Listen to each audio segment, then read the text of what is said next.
अस्सलाम वालेकुम मोअज़्ज़ज़ ख़वातीन व हज़रात, मैं वली मुमताज़ और आपको खुशामदीद कहता हूँ अपने इस वीलॉग में। आज के इस वीलॉग में हम बात करने जा रहे हैं इमरान खान साहब के ख़िताब को लेकर। उनका मच वेटेड ये ख़िताब था, सबको इंतज़ार था कि रिहाई के बाद जो ये गुज़श्ता 3 से 4 रोज़ में हुआ, इस पर इमरान खान साहब अपनी राय का इजहार करते हुए, वाक़यात की तफसील को बयान करते हुए क्या कहेंगे और मुस्तक़बिल का लाहे अमल क्या बताएंगे। और सबको ये लग रहा था, उनके जहन में ये सवाल था कि इमरान खान साहब को जो बहुत से केसेस में ज़मानत मिली है, तकरीबन तमाम केसेस में उनको ज़मानत मिल गई है, और फिर उसके बाद जो आज उनका वो इद्दत में निकाह का मामला था, एक और जो ड्रामेबाजी थी, जो उनको एक शिकंजे में जकड़ने की कोशिश की जा रही थी पीडीएम की तरफ से, उसमें भी उसको नाकाबिले समात करार दे दिया गया। तो ये सब किस तरह हुआ, क्या कोई डील हुई, इस पर बात करेंगे। मौलाना फजलुर रहमान साहब ने तारीख़ दी है जी 15, यानी कि सोमवार की तारीख़ है कि जब सुप्रीम कोर्ट के बाहर सुबह 9 बजे की उन्होंने कॉल दी है अपने वर्कर्स को और पीडीएम के तमाम वर्कर्स को, और उस कॉल में भी उन्होंने क्या कहा, मैं उस पर भी बात करूँगा।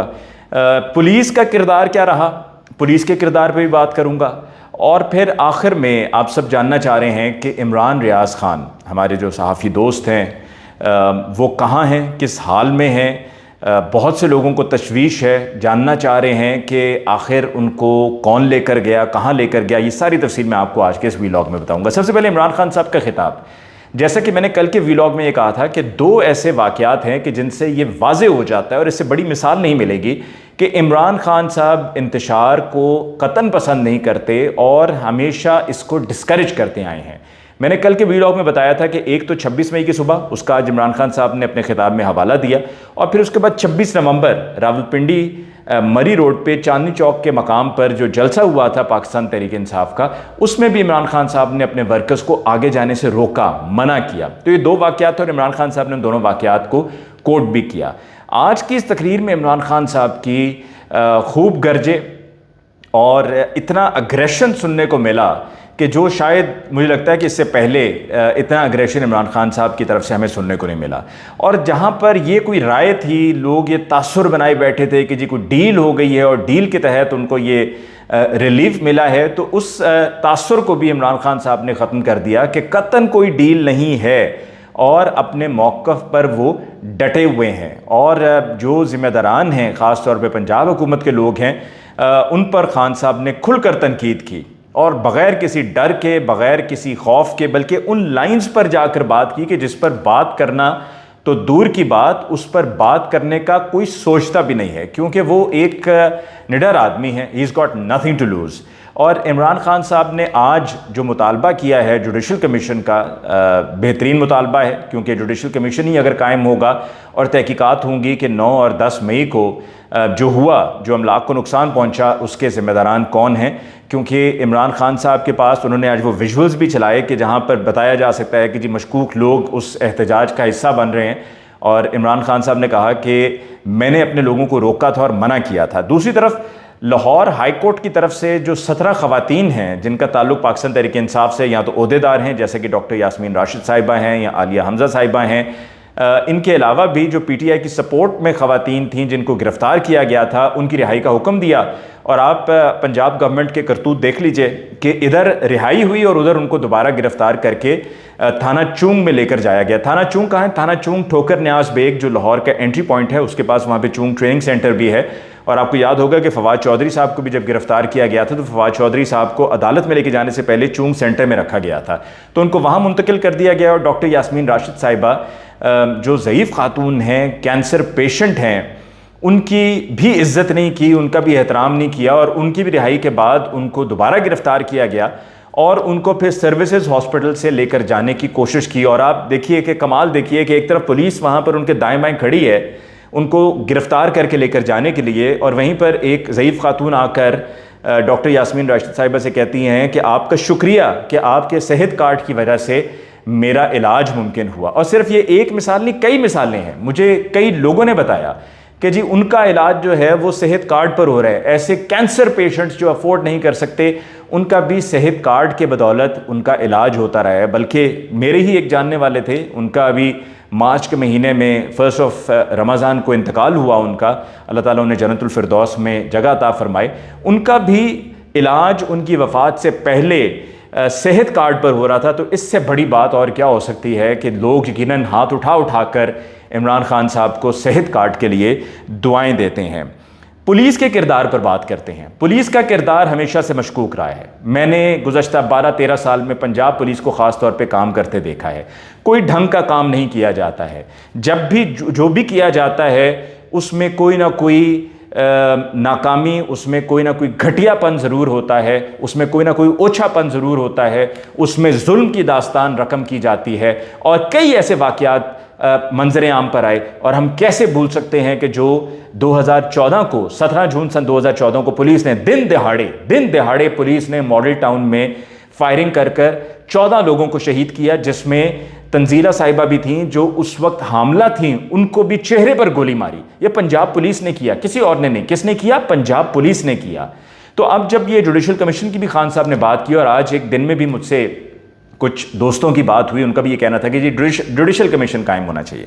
मैंने उनसे भी कहा, मैंने कहा जी जुडिशल कमीशन, ये सारे वाकयात के तोड़ फोड़ किसने की, इसकी तो तहकीकात ज़रूर होनी चाहिए और दूध का दूध और पानी का पानी होना चाहिए। जो जिम्मेदारान हैं उनको सज़ा भी मिलनी चाहिए। लेकिन उससे पहले हुकूमत वक्त को, पंजाब हुकूमत को, वफाकी हुकूमत को हुकूमत में होते हुए ये उनको बड़ेपन का मुजाहिरा करना है। और ये बड़ेपन क्या, ये उनकी जिम्मेदारी है। उनकी ये जिम्मेदारी है कि वो तमाम पुलिस एहलकार और पुलिस अफसरान जो जिम्मेदार हैं ख़वातीन पर तशद्दुद के, चाहे वो इस्लामाबाद पुलिस के लोग हों। इस्लामाबाद पुलिस का एक एहलकार एक खातून को घसीट कर लेकर जाया जा रहा है और वो कहता है इस बच्ची को, और जो गाली उसने दी मैं उसको दोहरा नहीं सकता हूं, खुद ही समझ जाइए, इस डैश बच्ची को ले जाओ यहां से।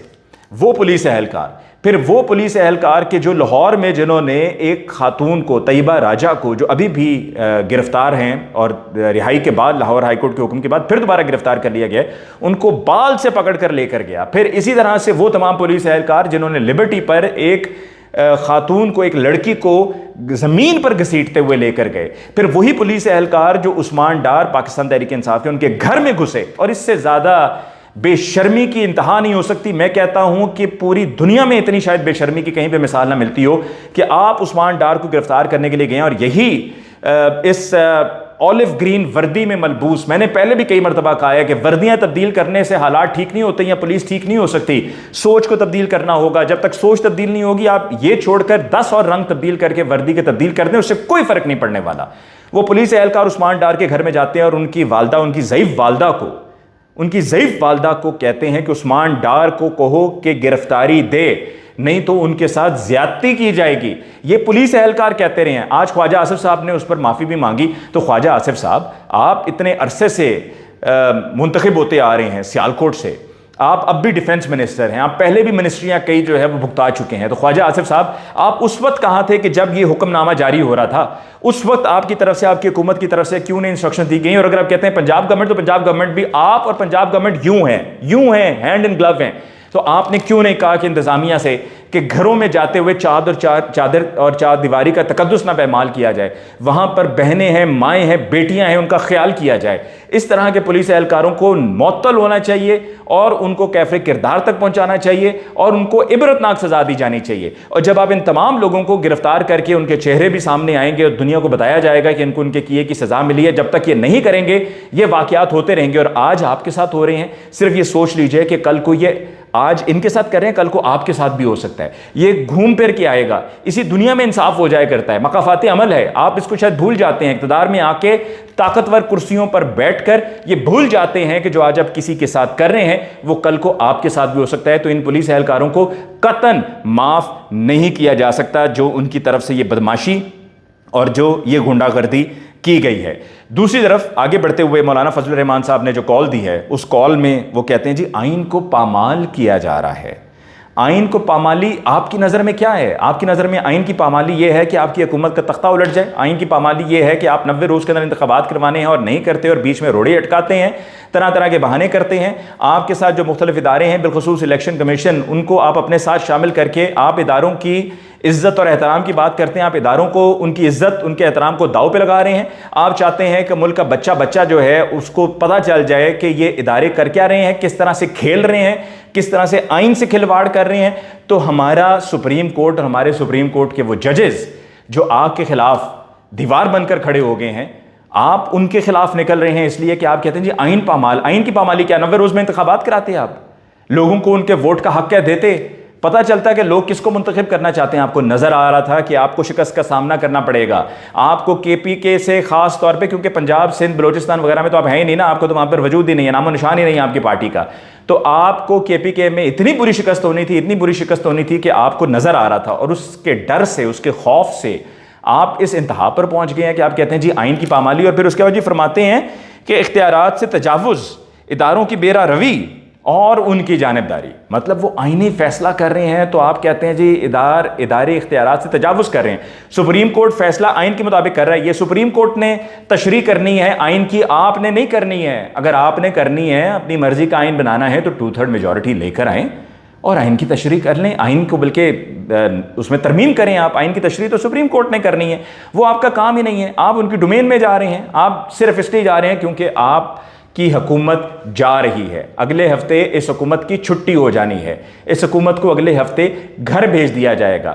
بہت مواقع فراہم کر دیے گئے, بہت سپیس دے دی گئی, بلکہ تو آپ کو جانا چاہیے اور جا کر آپ کو صبح دوپہر شام چیف جسٹس آف پاکستان کا شکریہ ادا کرنا چاہیے, اور ان کو سلوٹ کرنا چاہیے, اور ان کا بار بار شکریہ ادا کرنا چاہیے کہ آپ کی حکومت کو یہ جو بیچ میں 2-3 مہینے مل گئے ہیں, سپیس مل گئی ہے, ورنہ یہ بھی نہیں بنتی تھی. آپ تو کب کے گھر جا چکے ہوتے اور انتخابات ہو چکے ہوتے. لیکن آپ نے یہ سب جو کیا, آپ نے آئین کو پامال کیا, آپ نے آئین شکنی کی, آپ نے ساتھ میں جیسے کہ میں نے کہا کہ الیکشن کمیشن کو بھی شامل کیا, اور آپ کے عزیز گورنر کے پی کے غلام علی صاحب, وہ تو اس میں سب سے آگے ہیں, وہ تو لیڈ کر رہے ہیں ریس کو, اور سب سے بڑے آئین شکن وہ ہیں. تو آپ آئین کی پامالی کی بات کر رہے ہیں, اور اسلام آباد میں جیسا کہ میں پہلے بھی کہہ چکا ہوں کہ 144 امپوزڈ ہے.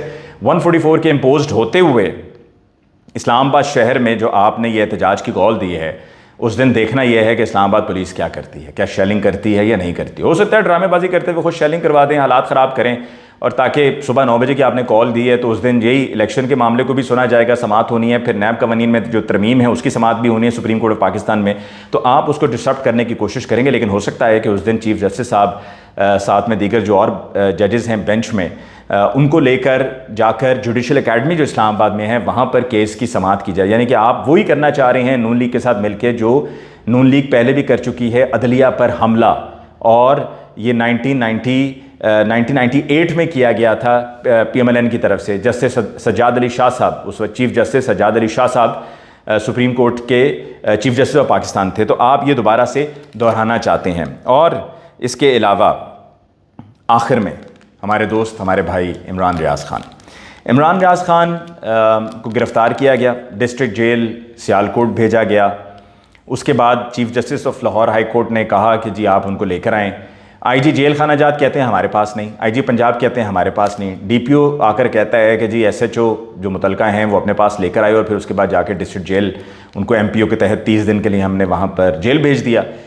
جیل سے ان کو چھوڑ دیا گیا, اور chief justice Lahore high court کا یہ کہنا ہے کہ جی سی سی ٹی وی فوٹیج لے کر آئیں 15 تاریخ کو منڈے کو عدالت میں, اور متعلقہ جو تھانے کا ایس ایچ او ہے وہ بھی ریکارڈ لے کر آئے اپنا, اور ڈی پی او صاحب بھی اپنا ریکارڈ لے کر آئیں. یہ کہا گیا چیف جسٹس صاحب کی طرف سے. آج میری کسی سے بات ہوئی تو میں نے کہا جی نہ آپ کے پاس وہ ویڈیو ہوگی نہ آپ کے پاس وہ ریکارڈ ہوگا, تو انہوں نے کہا جی ویڈیو ریکارڈ بنانے میں کیا مسئلہ ہے. یعنی کہ عمران ریاض خان صاحب کو دوبارہ وہاں لے جا کر ڈسٹرکٹ جیل لے جا کر سی سی ٹی وی کی فوٹیج بنا کر, اس کی سی سی ٹی وی کی فوٹیج جو ہوگی نا اس کے اندر یہ ہے کہ جو این وی آر ہے یا ڈی وی آر جو ہے اس میں اس کی ڈیٹ اور اس کی ٹائمنگ, کیونکہ اسی سے اس کو ریلیٹ کیا جائے گا نا کہ اسکرین کے اوپر ڈیٹ اینڈ ٹائم آ رہا ہوتا ہے جب ریکارڈنگ نکالی جاتی ہے, تو اس کی جو تاریخ ہے اور اس کا جو وقت ہے اس کو بدل دیا جائے گا, اور اس کو بدل کے وہ مرضی کا کر لیا جائے گا, یعنی کہ جمعرات کا کر دیا جائے گا, جب تاریخ 11 تھی 11 مئی کی تاریخ کر دی جائے گی, اور پھر یوں ہی دوبارہ سے گزار کے اور کہا جائے گا یہ دیکھیں جی اس طریقے سے ان کو ہم نے یہاں سے رہا کر دیا. تو جو کاغذی کارروائی ہے وہ بھی آپ دوبارہ سے ریڈو کر لیں گے, آپ کا یہی ارادہ ہے. اکثریتی لوگوں کو نہیں معلوم ہے کہ وہ کہاں ہیں, ان کی فیملی پریشان ہے, ان کے دوست پریشان ہیں, اور جو اطلاعات مل رہی ہیں وہ ٹھیک نہیں ہیں. اطلاعات یہ ہیں کہ عمران ریاض خان پہ ٹارچر ہوا ہے اور ان کی کنڈیشن کرٹیکل ہے. جہاں تک یہ کہا جا رہا ہے کہ جی وہ کوما میں ہیں, تو اللہ کا شکر ہے کہ ایسی کوئی صورتحال نہیں ہے, لیکن ان پر ٹارچر کی اطلاعات مل رہی ہیں, اور یہ بھی کہ ان کی حالت تشویشناک ہے. اور ساتھ میں یہ بھی تفصیلات آ رہی ہیں کہ جو ان کا آسٹریلیا کا ویزا لگا ہوا تھا اور ان کا آسٹریلیا کا ویزا کینسل کرایا گیا, جس طرح ارشد شریف صاحب کا ویزا لگا ہوا تھا, دبئی کا ویزا تھا, ان کا وہ ویزا کینسل کیا گیا, اور اسی طرح عمران ریاض خان صاحب کا بھی ویزا آسٹریلیا کا کینسل کیا گیا ہے, اور ان کو نامعلوم مقام پر رکھا گیا ہے. اور ذمہ دار ڈی پی او ہے، بلکہ ڈی پی او کو تو ڈی پی او سیالکوٹ کو تو فوری طور پہ فارغ ہو جانا چاہیے، کیونکہ عثمان ڈار کے گھر پہ بھی جو ریڈ ہوئی اس کے لیے ذمہ دار ڈی پی او سیالکوٹ، عمران ریاض خان کا بھی جو معاملہ ہے اس کے لیے بھی ذمہ دار ڈی پی او سیالکوٹ، تو ڈی پی او سیالکوٹ کو فوری طور پر برطرف ہونا چاہیے، اور عمران ریاض خان صاحب کے لیے سب کو دعا کرنی چاہیے، سب کو آواز بلند کرنی چاہیے۔ مجھے یہ بتایا گیا ہے کہ وہ سیالکوٹ میں ہی ہیں اور ان کو نامعلوم مقام پر رکھا ہوا ہے، لیکن ڈی پی او سیالکوٹ کو سب معلوم ہے، ڈی سی سیالکوٹ کو سب معلوم ہے، آئی جی جیل خانہ جات کو سب معلوم ہے، اور آئی جی پنجاب پولیس کو سب معلوم ہے کہ اس عمران ریاض خان کو کہاں رکھا گیا ہے۔ اور یہ ان کے ساتھ پہلا واقعہ نہیں ہے، اس سے پہلے بھی 2 مرتبہ ان کو گرفتار کیا جا چکا ہے، اور یہ تیسرا واقعہ ہے، لیکن اس میں سب سے زیادہ تشویشناک صورتحال ہے کیونکہ معلوم نہیں ہے کہ ان کو کہاں پہ رکھا گیا ہے، کس مقام پر رکھا گیا ہے۔ میں نے آپ کو بتا دیا کہ سیالکوٹ میں ہی ہے، لیکن کس مقام پر رکھا گیا ہے یہ کسی کو معلوم نہیں ہے، ورنہ پہلے تو سب ساتھ ساتھ ہوتے تھے، اور ان پر تشدد کی بھی اطلاعات ہیں۔ اس کے ساتھ ہی مجھے علی ممتاز کو دیجیے اجازت، اللہ نگہبان۔